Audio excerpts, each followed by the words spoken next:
اور جب تک حالات ٹھیک نہیں ہوتے اور مکمل طور پہ ایران اپنی اس جنگ میں جیت کا اعلان نہیں کرتا، یقیناً وہ عوام کے سامنے نہیں آئیں گے۔ دیکھیں، میں آپ کو ایک بات یہ بھی بتا دوں کہ بالکل صحت مند اور جو خبریں آ رہی ہیں اپنی جگہ پر، لیکن ایک ٹارگٹ تو وہ ہیں اور امریکہ کو یقیناً ان کی تلاش ہے، ان کو وہ ہٹ کریں گے اور اس کے بعد ان کی شہادت کو بھی ایک وار ٹرافی کے طور پہ استعمال کیا جائے گا۔ دوستو، دنیا میں کوئی بھی اب امریکی سفارتکاری پہ بھروسہ نہیں کرے گا، اور ایران نے بڑا واضح یہ پیغام دے دیا دنیا کو۔ اور آپ آج دیکھ لیں کہ جو ڈونلڈ ٹرمپ نے گفتگو کی ہے، اس سے اندازہ ہوتا ہے کہ امریکہ پاکستان کے ذریعے پیغامات دے رہا ہے، ٹیبل پر بیٹھ کر مذاکرات کی بات ہو رہی ہے، لیکن یہ حملے رک نہیں رہے۔ تو ایک کنفیوز لیڈر کی تقریر تھی جو آج ڈونلڈ ٹرمپ نے کی۔ امریکہ اپنے مطالبات تھوپنے اور طاقت کا استعمال کرنے کے لیے سفارتکاری اور بات چیت کا دکھاوا کرتا ہے۔ ایرانی عوام بھی پہلے والے تجربے کے بعد اب امریکہ سے بات چیت کے لیے تیار نہیں ہے۔ تو میں آپ کو یہ بھی خبر دے دوں کہ ٹرمپ کے عرب ممالک سے رابطے، اور ٹرمپ نے گزشتہ کچھ گھنٹوں میں 2 عرب ممالک سے رابطہ کیا۔ سعودی عرب کے کراؤن پرنس محمد بن سلمان سے انہوں نے رابطہ کیا ہے، اور متحدہ عرب امارات کے صدر سے بھی ان کا رابطہ ہوا، اور ٹرمپ نے کچھ ہی دن پہلے سعودی عرب کے ولی عہد محمد بن سلمان کے بارے میں جو زبان استعمال کی تھی، اس کے بعد یہ رابطے کافی اہم ہیں اور اوبیسلی وہاں پر کافی غم و غصہ پایا جائے گا۔ اس سے پہلے یہ خبر آئی کہ ٹرمپ اب عرب ممالک کو اس میں گھسیٹنے کا دوبارہ سے کہیں گے اور وہ ممالک جنگ کا معاوضہ دیں، اور یہ بھی بتایا جاتا ہے کہ ٹرمپ عرب ممالک سے جنگ کے اخراجات پورے کرنے کا بھی کہہ سکتے ہیں۔ لیکن حالیہ واقعات اور ٹرمپ کے بیانات کے بعد عرب ممالک اب امریکہ میں مزید انویسٹمنٹ نہیں کریں گے، اور وہ اپنی اس انویسٹمنٹ کو اس خطے سے ضرور نکالیں گے۔ دوستو، قطر کے سابق وزیر اعظم بھی اس حوالے سے ایک سٹیٹمنٹ جاری کر چکے ہیں کہ اب مسلم ممالک کو اپنے بلاک کی طرف جانا ہوگا، اور ایران بھی بار بار یہ کہتا آ رہا ہے کہ عرب ممالک کو یہ سمجھنا ہوگا کہ امریکہ ان کا کبھی بھی دوست نہیں ہو سکتا، اور وہ صرف انہیں استعمال کرتا ہے، اور اب عرب ممالک ہمیشہ سے استعمال ہوتے آئے، اور اس کی سب سے بڑی مثال یہ جنگ ہے۔ دیکھ لیں کہ مڈل ایسٹ کے اندر جو دفاع انہوں نے کرنا تھا وہ نہیں کر پائے، اور جو سرزمین تھی وہ مسلم ممالک کی استعمال ہوئی۔ تل ابیب کے اندر جتنی تباہی ہوئی ہے، امریکہ کا تو کچھ نہیں کیا۔ تل ابیب اور مڈل ایسٹ کے اندر جو کچھ ہم نے دیکھا، ایران نے حملے مسلم ممالک کے اوپر بھی کیے، لیکن مڈل ایسٹ کے تنازع میں تل ابیب کے ساتھ تو سر یہ ہونا ہی تھا، کیونکہ ان کا ماسٹر پلان تھا، اور ایک ماسٹر مائنڈ نیتن یاہو جو یہ پلان بنا کر بیٹھا ہوا تھا، اس نے ڈونلڈ ٹرمپ کو اس میں گھسیٹا۔ لیکن جو نقصان مڈل ایسٹ کے اندر ہوا، یہ اوبیسلی پوری مسلم دنیا کا نقصان ہے۔ اور بھی آپ کو یہ خبر دیں کہ ٹرمپ کی نیٹو کے تمام ممالک کو ایک دھمکی ہے، اور ٹرمپ نے یورپی اتحادیوں پر دباؤ ڈالنے کے لیے یوکرین کو اسلحے کی فراہمی روکنے کی دھمکی دے دی، تاکہ وہ آبنۂ ہرمز کو دوبارہ کھولنے کے لیے قائم کیے جانے والے اتحاد میں شامل ہوں۔ فائنینشل ٹائمز کی ایک رپورٹ ہے جس کے مطابق ٹرمپ نے نیٹو کے اسلحہ خریداری پروگرام پرل کے لیے سپلائی روکنے کی دھمکی دی۔ اس پروگرام کے تحت یورپی ممالک کی مالی معاونت سے یوکرین کا اسلحہ فراہم کیا جاتا ہے، جبکہ پاسداران انقلاب نے رات کہا تھا کہ آبنۂ ہرمز کی صورتحال ان کے مکمل اور مضبوط کنٹرول میں ہے، اور اسے امریکی صدر کے مضحکہ خیز اقدامات کے ذریعے دشمنوں کے لیے نہیں کھولا جائے گا۔ آبنۂ ہرمز ایک اسٹریٹجک گزرگاہ ہے، اور اس کے حوالے سے فیصلے ایران کے مفادات کے مطابق کیے جائیں گے، نہ کہ بیرونی دباؤ کے تحت۔ دوستو، اب یہ بھی کہا جا رہا ہے کہ روس نے ایران کے بنیادی ڈھانچے کے تحفظ کے لیے ایک خفیہ مشن کے تحت آبنۂ ہرمز کے قریب مجموعی طور پر 6 آبدوزیں تعینات کی ہیں، جن میں 2 جوہری آبدوزیں بھی شامل ہیں، اور ان آبدوزوں کا بنیادی مقصد امریکہ اور اسرائیل کو آبنۂ ہرمز میں آزادانہ داخلے یا ایرانی ساحل کے قریب آنے سے روکنا ہے۔ یہ تعیناتی مغرب کے لیے ایک مضبوط سیاسی پیغام بھی سمجھی جا رہی ہے، جس سے ظاہر ہوتا ہے کہ ایران کے خلاف کسی بڑی کشیدگی کی صورت میں روس براہ راست اس جنگ میں شامل ہو سکتا ہے۔ اور ویز آپ کو یہ بھی خبر دیں کہ ایرانی یورینیم پر قبضے کا منصوبہ ہے، اور واشنگٹن پوسٹ نے اس کو رپورٹ کیا، جس کے مطابق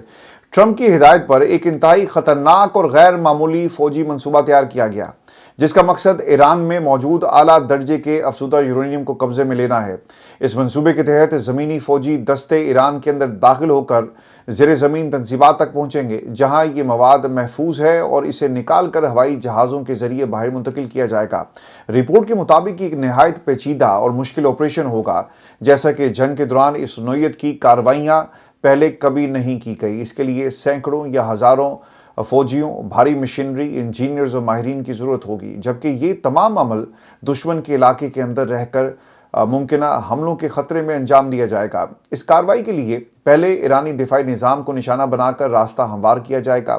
پھر فوجی دستے مخصوص مقامات پر قبضہ کریں گے، اور وہاں عارضی ایئر اسٹرپ بھی تعمیر کی جا سکتی ہے تاکہ سامان اور عملے کی آمد و رفت جو جاری رہے۔ یہ بھی بتایا گیا ہے کہ ایران کے پاس تقریباً 1000 پاؤنڈ کے قریب افزودہ یورینیم موجود ہے جو زیادہ تر اصفہان کے قریب زیر زمین سرنگوں میں محفوظ ہے، جبکہ کچھ حصہ دیگر جوہری مراکز میں بھی رکھا گیا۔ اس مواد کو نکالنے کے لیے گہری کھدائی، کانکریٹ اور حفاظتی تہوں کو توڑنا اور انتہائی احتیاط کے ساتھ تابکار مواد کو وہاں سے کہیں اور منتقل کرنا ہوگا جو کئی ہفتوں یا مہینوں تک جاری رہ سکتا ہے۔ دوستو، ماہرین کے مطابق اس آپریشن میں شدید خطرات شامل ہیں، جن میں فوجیوں کی ہلاکتیں، تابکاری کا پھیلاؤ اور ایرانی حملوں کا خدشہ شامل ہے۔ مزید یہ کہ اس کارروائی کے دوران فوجوں کو مسلسل خوراک، پانی، ایندھن اور دیگر ضروریات فراہم کرنا بھی ایک بڑا چیلنج ہوگا۔ دوستو، میں نے آپ کو اس سے پہلے بھی ایک تصویر کے ذریعے یہ سمجھایا تھا کہ یہ جو ایران کا لینڈسکیپ ہے نا، یہ بہت ہی مشکل ہے۔ اس کا پورا جو فرنٹ ہے جو مڈل ایسٹ کو ہٹ کرتا ہے، یہ سارا ماؤنٹین ایریا ہے، اور جہاں پر انہوں نے یہ اپنی تنصیبات بنائی ہیں بالکل پہاڑوں سے گھری ہوئی ہے۔ تو یہ آپ کے لیے اتنا آسان نہیں ہوگا کہ آپ پیدل فوج کو اتاریں، اور ایک طرف سے ریگستان ہے، اگر آپ نے وہاں سے بھی اس کو اپنی فوج کو اتارنے کی کوشش کی تو آپ کو کئی مہینے لگ جائیں گے۔ تو یہ ایک طرح سے ایسا مشن ہے جسے آپ پورا نہیں کر سکتے، اور اسی واشنگٹن جو پوسٹ ہے اس کی رپورٹ میں تمام چیزیں بتائی گئی، جس کے لیے ایک عارضی فوجی اڈا قائم کرنا بھی پڑ سکتا ہے، اور یہ بھی اتنا آسان نہیں ہوگا۔ تو اس سے پہلے امریکہ نے ایران کو جنگ ختم کرنے کے لیے ایک جامع تجویز دی تھی، جس میں افزودہ یورینیم چھوڑنے کا مطالبہ بھی شامل تھا۔ تاہم ایران نے اس تجویز کو مسترد کر دیا، اور بعض ماہرین کا خیال ہے کہ اگر جنگ بندی کے بعد اور بین الاقوامی نگرانی میں یہ کام کیا جائے تو زیادہ محفوظ ہو سکتا ہے، لیکن جنگی حالات میں ایسا کرنا اب انتہائی خطرناک ہوگا۔ اور پھر آپ کو یہ بھی خبر دے کہ ایرانی صدر مسعود پشکان نے امریکی عوام کے نام ایک خط لکھا،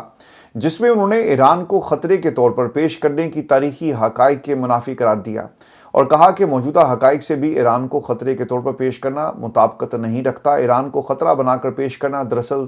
طاقتور قوتوں کے سیاسی اور معاشی مفادات کا نتیجہ ہے، تاکہ اسلحے کی صنعت جاری رکھی جا سکے اور اسٹریٹجک منڈیوں پر کنٹرول قائم رکھا جا سکے۔ میں آپ کو ایک ایگزامپل دیتا ہوں۔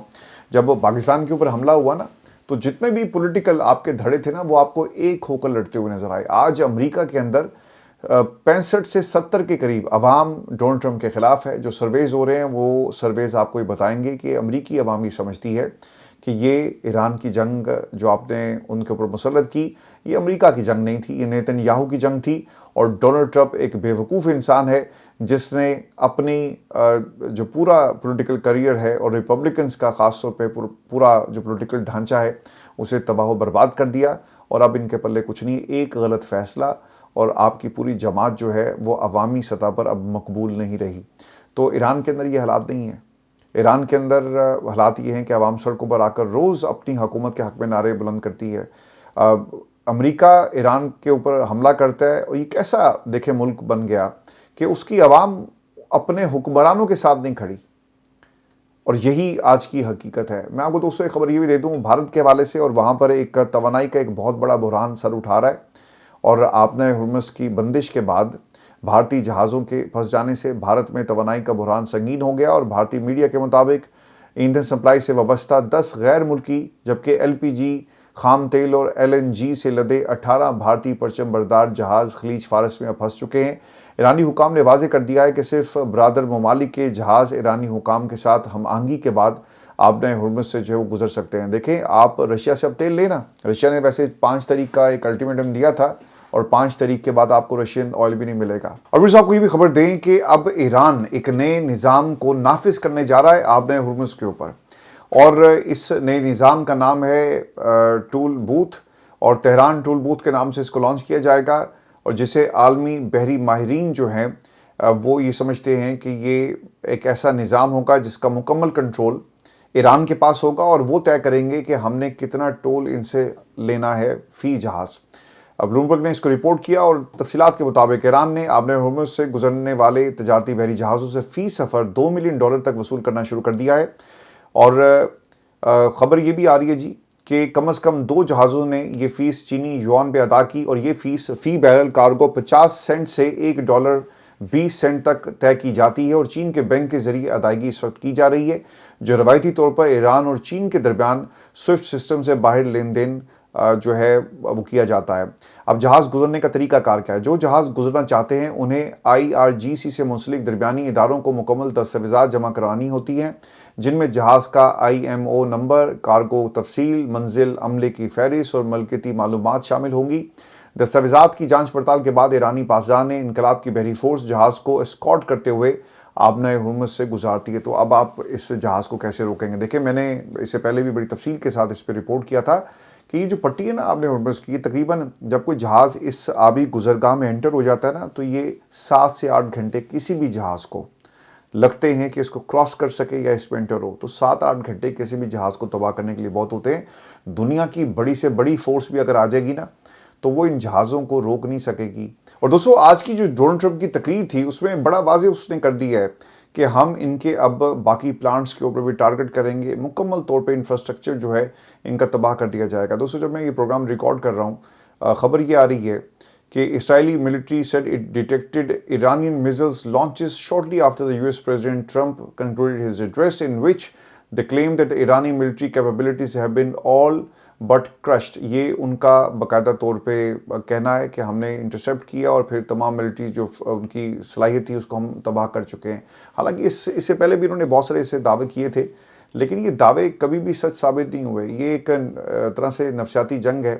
یہ دعوے جو مرضی کرتے رہیں، لیکن یہ شاید اتنا آسان نہیں ہوگا۔ جس طرح آپ سے کچھ ہی دیر پہلے مارکو روبیو نے ایک سٹیٹمنٹ جاری کی ہے اور وہ یہ کہتے ہیں کہ ڈسٹروائے دیئر ویپنز فیکٹری، یہ ہمارا پہلا آبجیکٹیو ہے، ڈسٹروائے دیئر نیوی، یہ ہمارا دوسرا ہے، ڈسٹروائے دیئر ایئر فورس، یہ ہم نے تیسرا ہمارا آبجیکٹیو تھا جو ہم حاصل کر چکے ہیں، destroy their chances of ever having a nuclear weapon. تو ان باتوں سے اب ایسا لگتا ہے کہ ڈونلڈ ٹرمپ نے اس جنگ کو سمیٹ رہا ہے، اپنے اہداف کو وہ اسٹیبلش کر رہا ہے، اور ان اہداف کو اسٹیبلش کرنے کے بعد وہ شاید ایگزٹ کر جائے گا۔ لیکن دوستو، پچھلے 24 گھنٹوں میں جو خبریں آ رہی ہیں، ان سے پتہ ہی چلتا ہے کہ ایران نے تابڑتوڑ حملے کیے ہیں، اور ان حملوں کا یقیناً جواب جو ہے وہ اسرائیل کے پاس نہیں تھا، اور نہ ہی امریکہ کے مضبوط جو دفاع ہے ان کے پاس ان تمام حملوں کا جواب ہے۔ تو دوستو، یہ ڈونلڈ ٹرمپ آبنۂ ہرمز کے اوپر کنٹرول کرنا چاہتا ہے، لیکن شاید اس کے لیے اتنا آسان نہیں ہوگا، یہ صرف دعوے ہیں۔ اور اگر آپ ان کی گفتگو دیکھیں تو وہاں پہ آپ کو چھوٹے چھوٹے انڈیکیٹرز مل رہے ہیں کہ یہ اب اس جنگ کو سمیٹ رہے ہیں۔ میں آپ کو اسی سے جڑی یہ خبر یہ بھی دے دوں کہ ایران نے بین الاقوامی بحری تنظیم کے ارکان کو خط لکھ کر اطلاع دے دی ہے کہ غیر دشمن ممالک کے جہاز ایران کے مقرر کردہ ضوابط پر عمل کرتے ہوئے گزر سکتے ہیں۔ اب تک ملیشیا، چین، مصر، جنوبی کوریا اور بھارت کے جہازوں کو گزرنے کی اجازت دی گئی ہے، باقی سارے جہاز اس میں پھنسے ہوئے ہیں۔ اور کہ جو چائنیز کرنسی ہے، اس کے بارے میں بتایا جاتا ہے کہ یہ محض اتفاق نہیں بلکہ ایک حکمت عملی ہے۔ آبنۂ ہرمز کی فیس کا چینی یوان میں وصول کیا جانا محض اتفاق نہیں بلکہ ایک سوچی سمجھی حکمت عملی ہے، جو امریکی ڈالرز کے مقابلے میں یوان کو عالمی سطح پر فروغ دینے کی کوشش ہے۔ ہرمز پر ہونے والے ہر لین دین ڈالر کے عالمی مالیاتی نظام سے باہر رہتا ہے۔ چین ایران کا سب سے بڑا تیل خریدار ہے اور اپنی بحری تجارتی کمپنیوں کو سب سے کم فیس اور سب سے آسان گزرنے کی سہولت مل رہی ہے۔ تو اس تناظر میں یہ ایک بہت بڑی ڈیولپمنٹ ہے۔ دوستو، اگر ایران نے اس فیس کو قانونی شکل دے دی تو جنگ بندی کے بعد یہ نظام برقرار رہ سکتا ہے، اور آبنۂ ہرمز مستقل طور پر ایران کی آمدنی اور جغرافیائی سیاسی طاقت کا ایک ذریعہ بن جائے گا، اور یہ اس ناکے کو لگائیں گے، ناکہ بندی یہاں پر کی جائے گی، اور پھر آپ امریکہ ہو چاہے یورپی یونین آ جائے، آپ اس آبی گزرگاہ کے اوپر قبضہ نہیں کر سکتے۔ اس کا ایک ہی طریقہ ہے، آپ ایران کے اوپر قبضہ کر لیں، اور وہ ایران جس کے اوپر آپ پچھلے 30 دنوں کے اندر آپ نے سب کچھ استعمال کر کے دیکھ لیا، آپ نے 80,000 سے زائد ٹارگٹس کو ہٹ کیا، لیکن آپ ایران کو کنٹرول نہیں کر سکے، تو یہ آپ کا جو خواب ہے وہ یقیناً خواب ہی رہے گا۔ دوستو، یہ ہماری آج کی ویڈیو تھی، اپنے کمنٹ ضرور بھیجیے گا۔ شام کو آپ سے دوبارہ ملاقات ہوگی، اجازت دیجیے، اللہ نے کے بعد۔